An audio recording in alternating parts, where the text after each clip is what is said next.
Fantasy football trade deadlines are on the horizon, so I figured you guys would want to see an updated rest of season rankings tier list for the month of November, so you guys know what guys to go out and trade for, how to evaluate your own rosters, where you might be strong, where you might be weak, that kind of thing. So today we're going to go through my running back tier list and my wide receiver tier list in depth, probably top 36 or so at those given positions, and then I'll breeze through my quarterbacks and my tight ends towards the end of the video. I'm sure a lot of you guys want to hear mostly about the flex position, so the majority of this video will be dedicated to those positions. But before we get into it, if you enjoy at any point, leave a like, subscribe if you're new around here. Now let's get into it.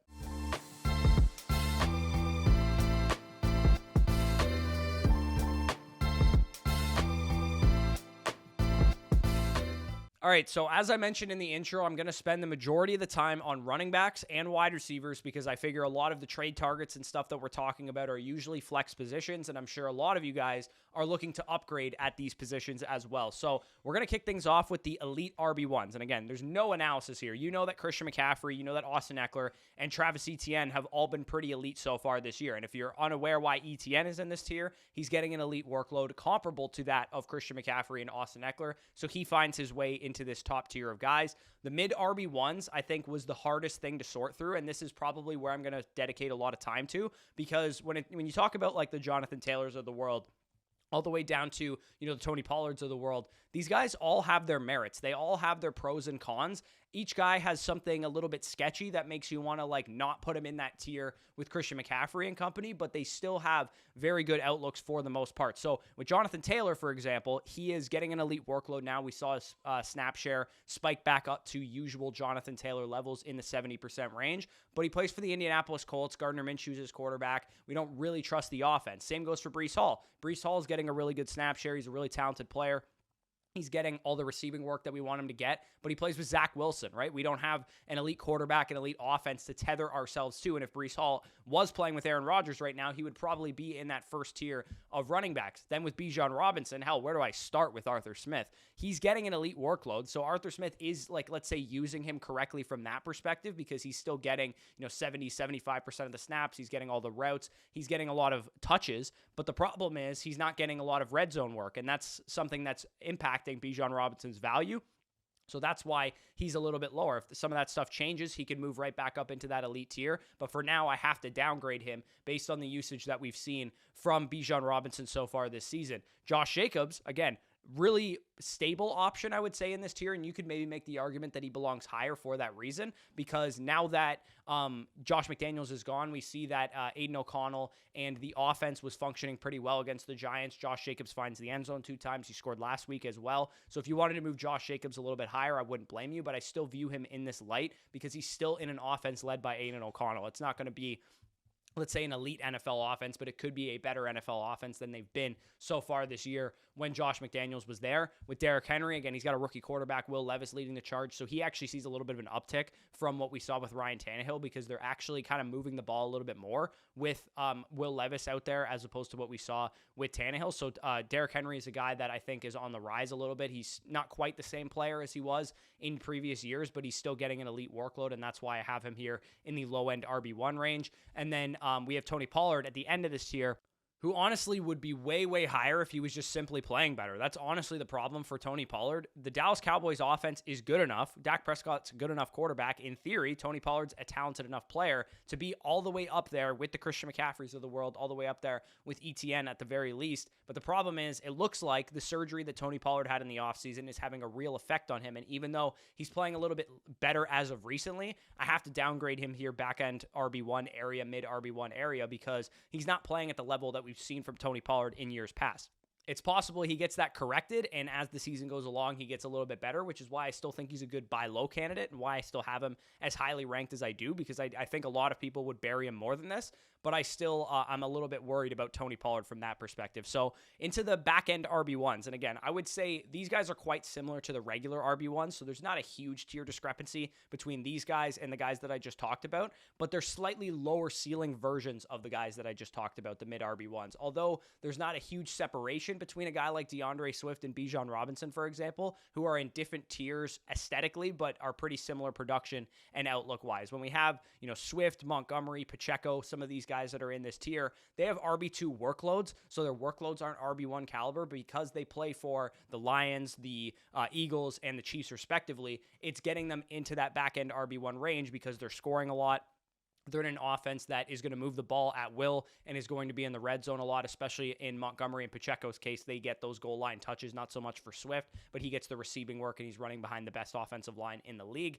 Then when we get into some of the other workload guys here that have a bit more concerns with Joe Mixon, with Alvin Kamara, and Kenneth Walker, these guys are slightly lower ceiling versions than the RB1s that I talked about already. With Mixon, he's not very efficient. He's not performing at a super, super high level, but he is in a great situation. And if you dropped, let's say, Kenneth Walker in that situation, he'd probably be a high-end RB1. With Kamara and Walker, we do have a little bit of dwindling usage in recent weeks, which is why they see themselves a little bit downgraded. Both of them probably would have been at the higher end of the RB1s tier a couple weeks ago because they were getting great usage and their offenses were performing pretty well, but we've seen the Seahawks struggle a little bit. We've seen the Saints struggle a little bit here and there, and Kamara had his workload ate into by Jamal Williams this past week. Kenneth Walker was outsnapped in 2 straight games by Zach Charbonnet, so he is on the down slope from that perspective. Then we get into the high-end RB2s tier. So all of these guys are pretty comparable in terms of trade value, as is the case for all of these tiers. Javonte Williams, Aaron Jones, Raheem Mostert, Jahmyr Gibbs, Devon Achane, and Rachaad White. Again, pretty big mismatch of players here. Javonte Williams is the newcomer to this territory. He probably would have been ranked way lower than this a couple weeks ago when I did this video the last time. 66% of the snaps before the bye week for Javonte Williams. Another week on the bye to get 100%. He could absolutely be a league winner, so definitely go send some offers for Javonte. I wouldn't be shocked if a week or two later, I'm talking about him in the RB1s range. Aaron Jones had a great opportunity game this past week. He's been pretty up and down all season dealing with that hamstring injury since week 1, but he did have a 24 opportunity bounce back game this past week. I would maybe look to sell high on him because I'm still concerned from a health perspective, but he definitely is on the rise and is on the way up. And then when we get to the Dolphins backfield, this one's just so hard to parse through, right? Because Raheem Mostert has been spectacular all year. Devon Achane has been injured the past couple weeks. So as of now, I'm ranking Achane conservatively, I would say, because I think a lot of people would probably just vault him all the way up the rankings because after the Dolphins bye week this week, he's going to be back ready to go. But I'm a little bit concerned that we're going to get a bit of a ramp up from Devon Achane. And, it's not going to be until like week 13 that he's actually getting a full, 15 plus touch per game workload. I think because he's coming off a multi-week injury, he was on IR. We're not going to get him, coming out guns a-blazing in week 11. Now we also have Jeff Wilson into the fold in this backfield. And even though he's not really contributing a whole lot, he is another body that's going to get some touches here and there. So with Raheem Mostert and Achane, it would be way better if one of these guys was the lead back. No questions asked. They'd be an RB1. But because there's a number of different talented guys in this backfield, they kind of cannibalize each other a little bit, which is why I have them more so in the high-end RB2s range as opposed to the low-end RB1 or mid-RB1s range like the other tiers I talked about. And same goes for Jahmyr Gibbs as well, because Jahmyr Gibbs' performance the last couple games has been outstanding. He's been really, really good in David Montgomery's absence. But does he return right into his old workload with David Montgomery now set to return this week? It's possible that he's going to be back on the field, ready to go and be the starting running back now, but it also is probably more likely that they're going to use Montgomery in his old role, which is anytime they're in the red zone, it's David Montgomery. Anytime they're in between the 20s or long down in distance, it's Jahmyr Gibbs. So I'm a little bit concerned. I want to see what the split looks like. I could definitely see myself moving Montgomery down and moving Jahmyr Gibbs up if we see some kind of usage that indicates that Gibbs is taking over this backfield. But I tend to think that Dan Campbell likes these guys in their roles. He's going to keep them in their roles. Maybe a slight uptick for Gibbs because he's performing at a better level, but I'm not overly going crazy with Jahmyr Gibbs. I think a lot of people will vault him all the way up into the RB1 range and discount David Montgomery, and I'm not willing to do that. So the final guy in this tier is Rachaad White, who has 3 straight top 12 finishes, getting targeted a ton lately as well. He's getting, 4, 6, 5, 4 targets the last couple games. A guy that's highly, highly efficient as a receiver too, because it's so weird with Rachaad White. When we talk about how inefficient he is as a runner, part of it's due to him, part of it's due to the interior offensive line of my Tampa Bay Buccaneers, but he is actually leading all running backs right now in receiving yards over expected because he is a really, really good receiver, and he was coming out of college as well. And one of my biggest concerns with Rachaad White coming out of Arizona State was, is this guy really going to be an in-between-the-tackles workhorse? Because I don't think he's a very good runner. I think he fits more in like a DeAndre Swift type of role or like a Jahmyr Gibbs type of role where you're giving him a lot of receiving work and only a little bit of work on the ground. He performs better in space, but he is getting an RB1 workload, whether we like it or not, and the receiving touches are starting to come, so he is definitely on the rise in the high-end RB2s range there. Then we get into the back-end RB2s. You guys can see the names there as well. Saquon Barkley, Ramondre Stevenson, Kyren Williams, James Cook, Brian Robinson, and Alexander Mattison. You guys might think this is really, really harsh that I have Saquon Barkley down here. And for what it's worth, again, aesthetically, he is technically in this tier, but he is a lot closer to Javonte Williams and company in the tier above, and that's actually how I have him ranked.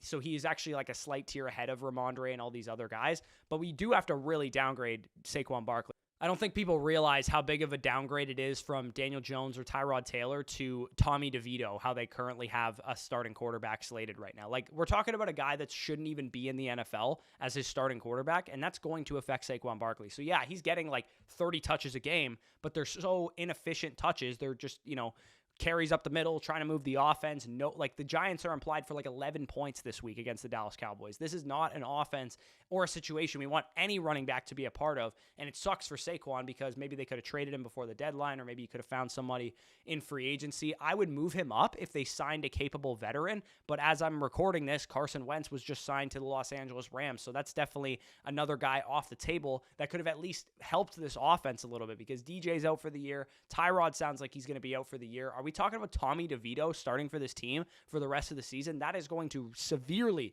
limit Saquon Barkley's low-end RB1 workload down to the high-end or back-end RB2 range that I have him right now. So definitely not good news for Saquon. He was the biggest loser for sure of the Daniel Jones injury. So Ramondre Stevenson is the next guy that finds his way into these rankings. And again, maybe a little bit closer to the high-end RB2s tier than where he's currently ranked.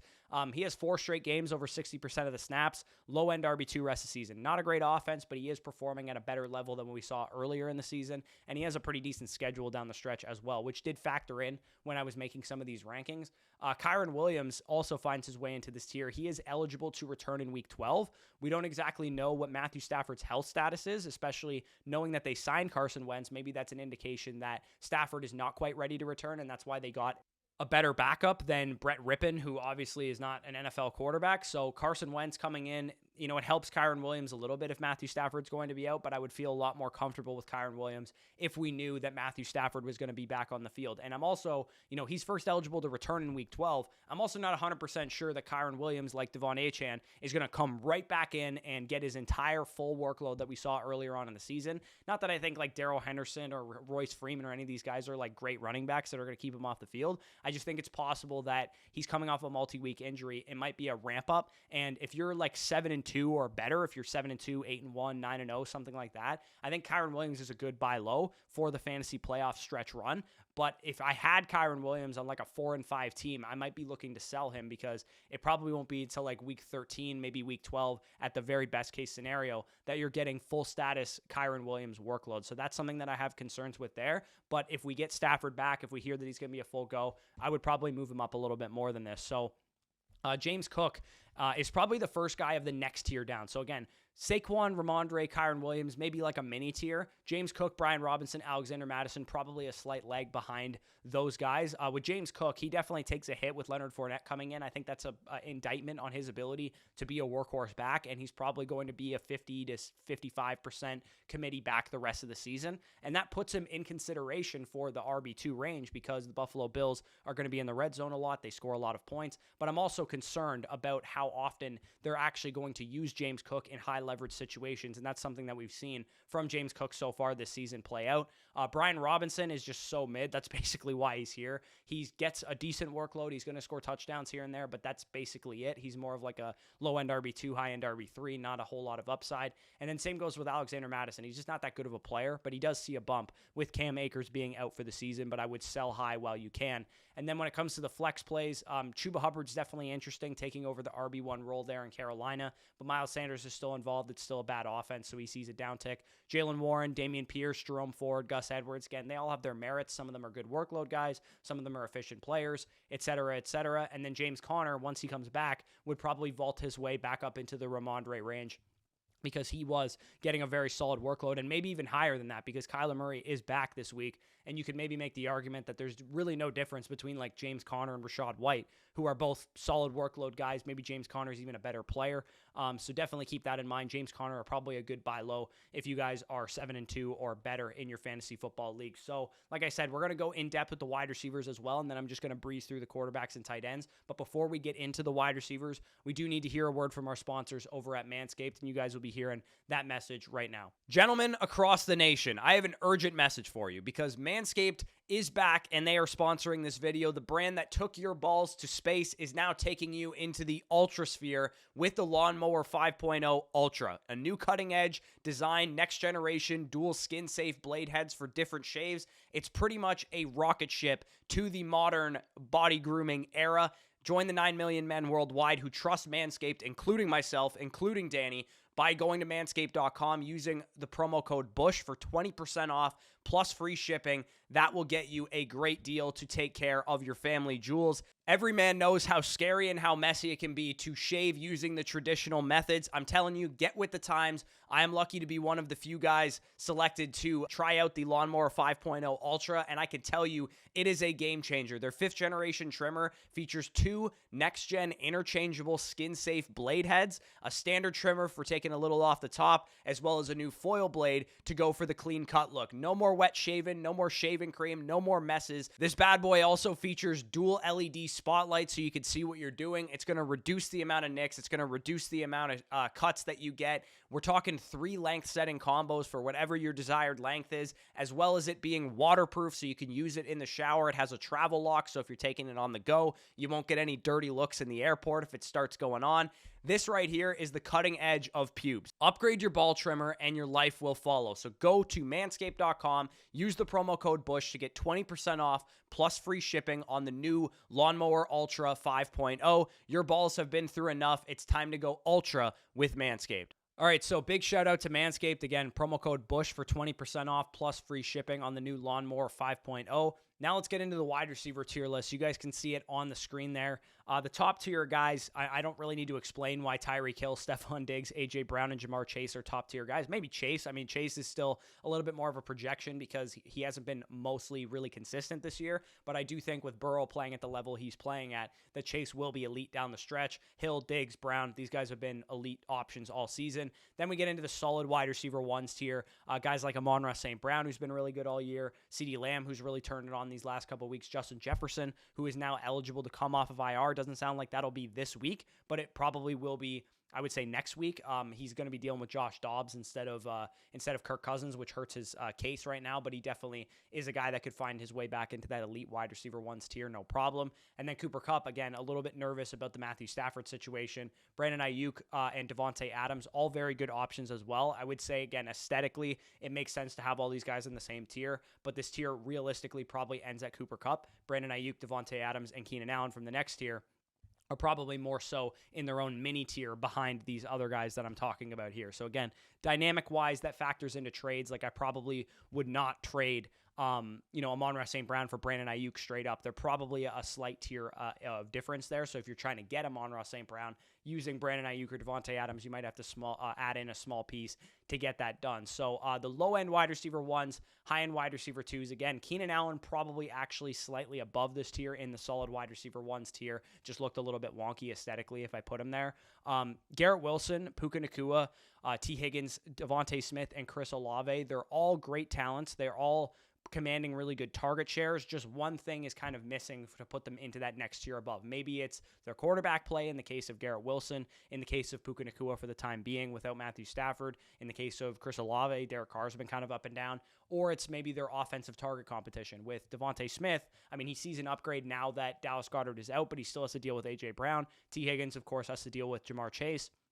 And then Puka Nacua as well has to deal with Cooper Kupp. So all of these guys are solid options, but I would prefer them as the number 2 wide receiver for my fantasy team rather than the number 1 wide receiver. So ideally, you have, T. Higgins as your number 2 behind Stephon Diggs or something like that. Ideally, maybe you have a couple of these guys, but we all can't be so fortunate there. So the wide receiver 2s tier that you guys can see there, Jalen Waddle, Mike Evans, Calvin Ridley, Amari Cooper, and Michael Pittman Jr. All of these guys, very solid options. Not much else to say. I think between Jalen Waddle, Evans, Ridley, Cooper, and Pittman, all of these guys are not going to be 20-point per game options like Stephon Diggs, for example. But on average, they're going to give you 2 good games for every down week that they have, and that's a wide receiver too. That's the type of guy that averages, 14 to 16 points per game, and the guy that you want to build your fantasy football team around. Ideally, again, you have these guys as like wide receiver 2s or maybe even your wide receiver 3 on your fantasy football roster, but they are definitely solid contributors nonetheless.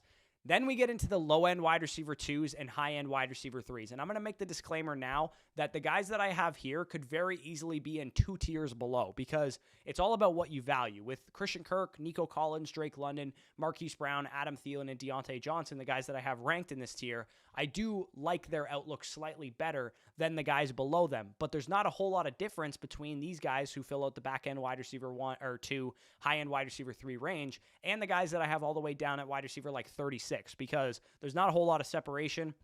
Part of my rationale for having Christian Kirk, having Nico Collins, having Drake London, having Hollywood Brown, Adam Thielen, and Deontay Johnson higher than, say, like Jordan Addison or DK Metcalf in the next tier down is mainly just due to their performance recently so far this year and their offensive environment and their target shares and dominance of their team's offensive production. Because, with Drake London, with Nico Collins, with Marquise Brown, these guys are like clear number 1 wide receivers for their team. And even though there's some talented players there, they are definitely the number 1. Same goes for Christian Kirk, who's not the number 1, technically of his team, but he is getting a large majority share of his offensive environment. Same goes with Deontay Johnson, Adam Thielen, obviously clearly dominating the targets there in Carolina. I would say of this tier, Drake London and Marquise Brown are probably the 2 guys I'm highest on. I would imagine most people don't have them ranked this high, so definitely go out and send some offers with Marquise Brown getting Kyler Murray back. Drake London, of course, been a consistent number 1 receiver all season.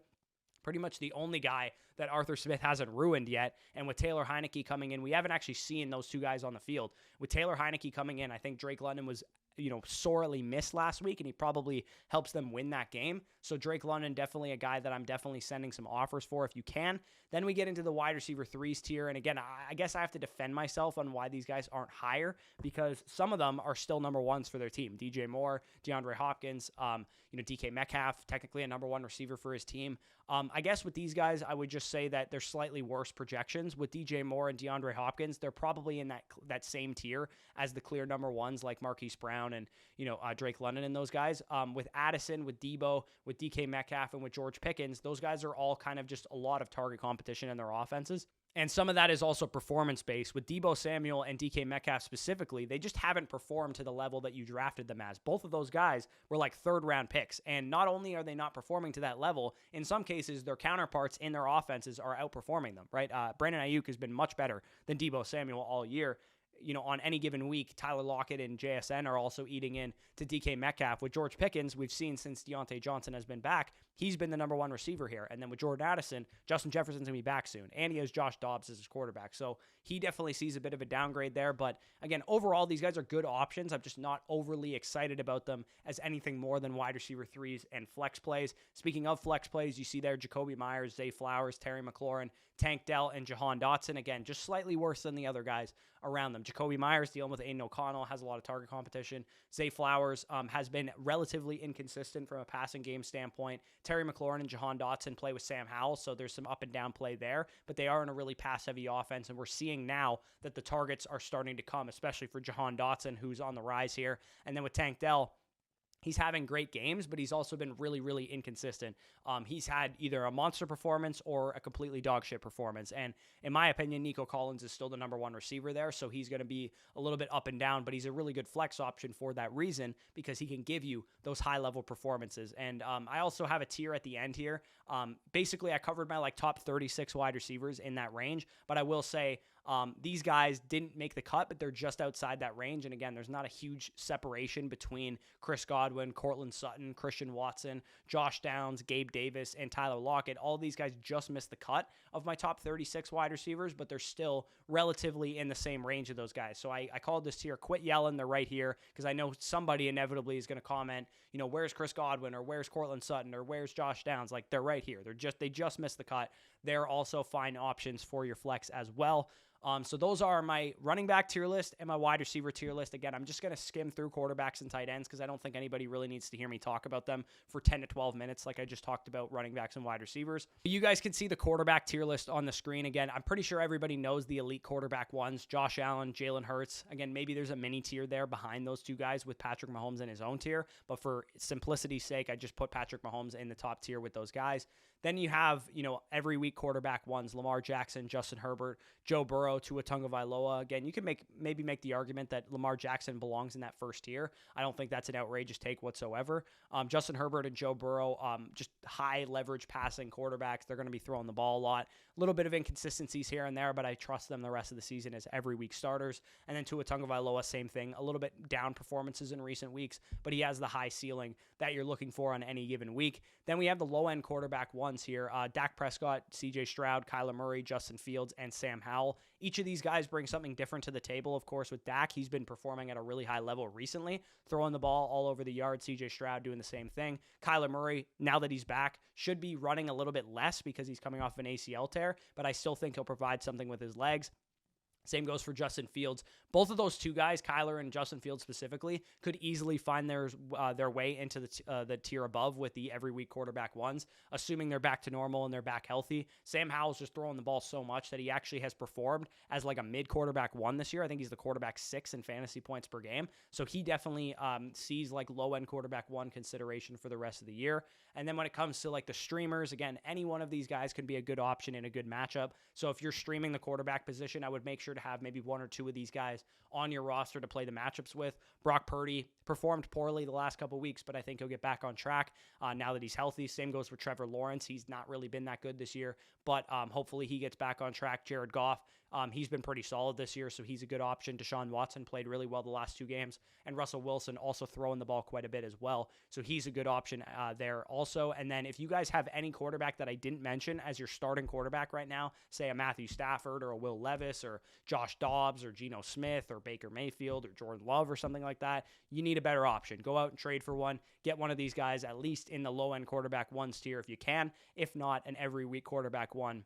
Ideally using some of the depth on your roster there. So the tight end position, I would say it's really weird because I think the tight end position is actually deeper than the quarterback position this year. And that almost never happens. Usually we have like 7 or 8 really good quarterback options. Nobody needs a quarterback when you're trying to trade for one because everybody has a good option. This year, I think it's actually the case with tight end, which never happens. Travis Kelce and Mark Andrews are elite. Of course, everybody knows that. But the every week starters are really intriguing. Sam Laporta, been really great as a rookie this year. Dalton Kincaid, the last 3 games, been awesome. He's an every week starter going forward in that offense. TJ Hawkinson, yeah, he's got target competition with Jefferson coming back, but he's an every week starter. Evan Ingram, been very consistent this year. Every week it seems like he's catching 6 or 7 passes.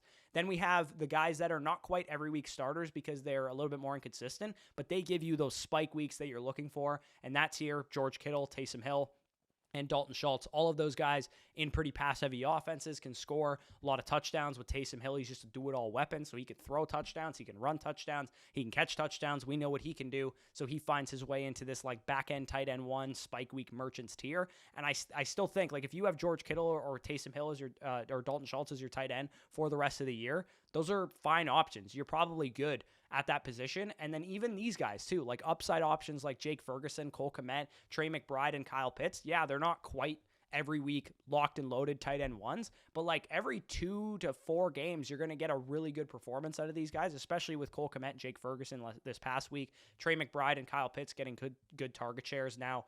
Taylor Heineke, I think, will help out Kyle Pitts once Drake London is on the field. And then the streamers, I would say you probably need to upgrade if you're using these guys, David Njoku, Michael Mayer, Luke Musgrave, Logan Thomas, and Cade Otton. You probably need a better tight end option than this if this is what you're rolling with. But people also just lost Dallas Goedert and Darren Waller, who probably would have been in the spike week merchants or the every week starters tier. So again, tight end actually in a pretty decent state this year. Definitely better than we've seen in years past. So again, that is the end of the video. If you guys want access to all of my rest of season rankings, if you want to see everything all the way down the list, quarterbacks, running backs, wide receivers, tight ends, if you want access to our Dynasty Rankings Manifesto, that's going through a big update this week. Trade values, Superflex, 1 quarterback, tight end premium, everything you could ask for. 2024 rankings also available there as well. Definitely check out our site, flockfantasy.com. Use the promo code FSE for 30% off. We have some really, really fascinating updates coming to the site as well. We're going to be building a trade calculator for those of you guys in Dynasty Leagues. That'll be really, really useful and really helpful to use. So if you want access to the site,